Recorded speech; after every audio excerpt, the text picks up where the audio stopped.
नमस्कार दोस्तों, SBI securities morning podcast में आपका स्वागत है। आज के पॉडकास्ट में हम निफ्टी, बैंक निफ्टी में क्या उम्मीद करें इस पर बात करेंगे। साथ ही ऐसे कौन से सेक्टर्स और स्टॉक्स है जिन पर आपको नजर रखनी चाहिए उस पर भी हम बात करेंगे। तो फ्रेंड्स, अगर हम ग्लोबल मार्केट्स पे एक नज़र डालें तो गुरुवार को यानी कल अमेरिका के तीनों इंडाइसेस में ऊपरी स्तर से जो है मुनाफा वसूली हमको देखने को मिली है। हालांकि इनका जो मेजर ट्रेंड है वो अभी तेजी का बना हुआ है।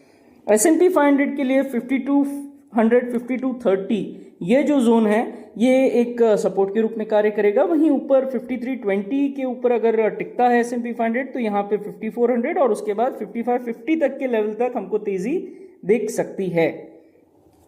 लगातार फोर्थ सेशन ऐसा रहा जब ब्रेंट क्रूड ऑयल जो है नेगेटिव नोट पे समाप्त हुआ और 80.80 से 80 इस जोन पे ये सपोर्ट ले सकता है और 80 के नीचे अगर टिकता है तो यहाँ पे फिर से बिकवाली का जो दबाव है और बढ़ते हुए नजर आ सकता है। डॉलर इंडेक्स की बात करें तो बुधवार के कारोबारी सत्र में अपनी 20 और 50 ईएमए स्तर के ऊपर पहुंच गया है। हालांकि हमें लगता है कि 104.30 और 105.50 के बीच में कारोबार जारी रह सकता है। निफ्टी के व्यू की बात करें तो स्काई इज द लिमिट, ये जो बोला जाता है, ये बेंचमार्क इंडेक्स निफ्टी के गुरुवार के प्रदर्शन का उपयुक्त वर्णन करता है। सत्र को सकारात्मक क्षेत्र में खोलते हुए निफ्टी ने पूरे दिन गति बनाए रखी। अंततः 1.64% की महत्वपूर्ण बढ़त के साथ पहली बार 22,950 के अंक के ऊपर रिकॉर्ड ऊंचाई पर बंद हुआ। इस वृद्धि के अलावा निफ्टी ने न केवल एक नया सर्वकालिक उच्च स्तर हासिल किया बल्कि दैनिक पैमाने पर बढ़ते चैनल से ब्रेकआउट भी हासिल किया। यह ब्रेकआउट बाजार में निरंतर तेजी और आगे बढ़ने की संभावना का संकेत देता है फ्रेंड्स। इसके अलावा दैनिक आरएसआई जो है 26 सेशंस के बाद पहली बार 60 के अंक के ऊपर बढ़ गया है और ये एक काफी अच्छी बात है, स्ट्रेंथ दिखाता है बाजार में। डेरिवेटिव में बात करें तो मे फ्यूचर्स 1.52% से कल बढ़त के साथ बंद हुए और क्यूमुलेटिव ओवाई में 6.05% तक वृद्धि देखी गई है, जो कि ओवरऑल एक लॉन्ग बिल्डअप का संकेत देती है। इंडेक्स के घटकों में से 15 स्टॉक्स ऐसे रहे जहां लॉन्ग बिल्डअप नजर आया। 28 शेयर, 28 शेयरों में शॉर्ट कवरिंग देखी गई है। वहीं 3 में शॉर्ट बिल्डअप और 4 में लॉन्ग अनवाइंडिंग नजर आई है। तो बहुत हद तक जो है तेजी का ही वातावरण नजर आया निफ्टी में। मई का जो OI/PCR है वो 1.35 पर है और निफ्टी में गिरावट पर ही खरीदारी की जो राय है उसका संकेत देता है। 23,000 के स्ट्राइक और 23,100 के स्ट्राइक में कॉल में ओपन इंटरेस्ट और वहीं पुट में 22,900 और 22,800 में अच्छा खासा ओपन इंटरेस्ट बिल्डअप नजर आया फ्रेंड्स।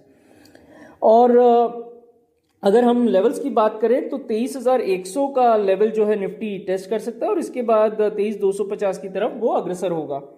नेगेटिव नोट पर बात करें तो 22,800 22,770 का जो जोन है वो किसी भी तत्काल गिरावट की स्थिति में एक सपोर्ट के रूप में एक्ट करने की संभावना है। हालांकि किसी को गुणवत्ता की कीमत पर कीमतों का पीछा नहीं करना चाहिए, यानी कि प्राइस को चेस करने से अच्छा है आप क्वालिटी को चेस करें। मिड कैप और स्मॉल कैप क्षेत्रों के मामलों में जहां तेजी देखी गई है। बैंक निफ्टी की बात करें तो 47,400 47,500 के करीब अपने बढ़ते चैनल की निचली ट्रेंड लाइन पर बार बार सपोर्ट पाने के बाद बैंक निफ्टी ने गुरुवार के कारोबारी सत्र में एक तेज उछाल देखा और 2% से भी के आसपास की बढ़त के साथ 48,700 के ऊपर बंद होने में कामयाब रहा, जो निफ्टी इंडेक्स से काफी बेहतर प्रदर्शन था। दैनिक पैमाने पर इसमें एक बड़ी तेजी वाली कैंडलस्टिक बनी है और इसी तेज उछाल के साथ ही इंडेक्स अपने 20 और 50 ईएमए के लेवल के ऊपर पहुंच गया है। सबसे उल्लेखनीय बात कि दैनिक आरएसआई यहां पर भी 60 को पार करने वाला है। डेरिवेटिव डेटा की बात करें तो मई में फ्यूचर्स में 1.80% की वृद्धि यहां पर देखी गई कल और क्यूमुलेटिव ओआई जो है 0.52% कम हो गई, यानी शॉर्ट कवरिंग यहां पे नजर आई। 49,000 और 49,500 में अच्छा खासा ओपन इंटरेस्ट कॉल में बढ़ता हुआ नजर आया। वहीं पुट में 48,500 और 48,000 स्ट्राइक में एक ओपन इंटरेस्ट में इजाफा नजर आ रहा है।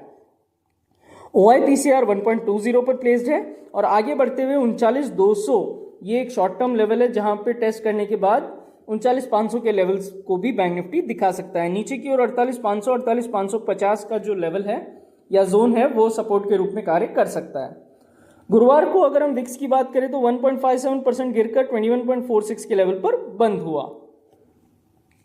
और यहाँ पर ज़रूर लगता है कि विक्स जो है अभी भी ओवरऑल जब तक चुनाव परिणाम आने वाले हैं तब तक जो है तेज़ी की गति में ओवरऑल चार्ट उसका नज़र आ रहा है और 23 के लेवल्स को भी वो टेस्ट कर सकता है और 26 उसके बाद का रेजिस्टेंस लेवल है।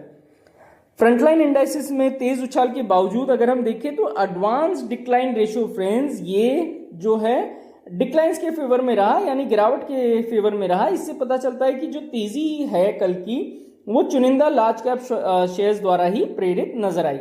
वर्तमान में निफ्टी इंडेक्स के भीतर 88% स्टॉक अपने 20 EMA लेवल के ऊपर कारोबार कर रहे हैं, जो कि कल के कारोबारी सत्र 64% की उल्लेखनीय जो लेवल है वहां से ऊपर का हमको नजर आ रहा है, यानी तेजी बहुत हद तक नजर आ रही है हमें ओवरऑल निफ्टी के इंडाइसेस में।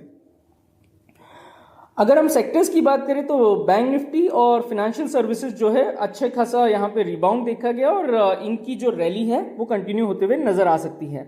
और अगर हम ऑटो की बात करें तो सबसे बढ़िया प्रदर्शन करने वाला इंडेक्स बनकर कल ऑटो इंडेक्स उभरा और यहाँ पर भी हमको तेजी जो है बनती हुई नजर आ सकती है और कल का जो लेवल था वो इस ऑटो इंडेक्स के लिए ऑल टाइम हाई लेवल था। FIDI डेटा की बात करें तो FIDI दोनों ही कल क्रमशः 4670.95 करोड़ और 146.51 करोड़, यानी FII 4670.95 करोड़ और DII 146.51 करोड़ की खरीदार बनकर उभरे, यानी दोनों ही खरीदार ही रहे।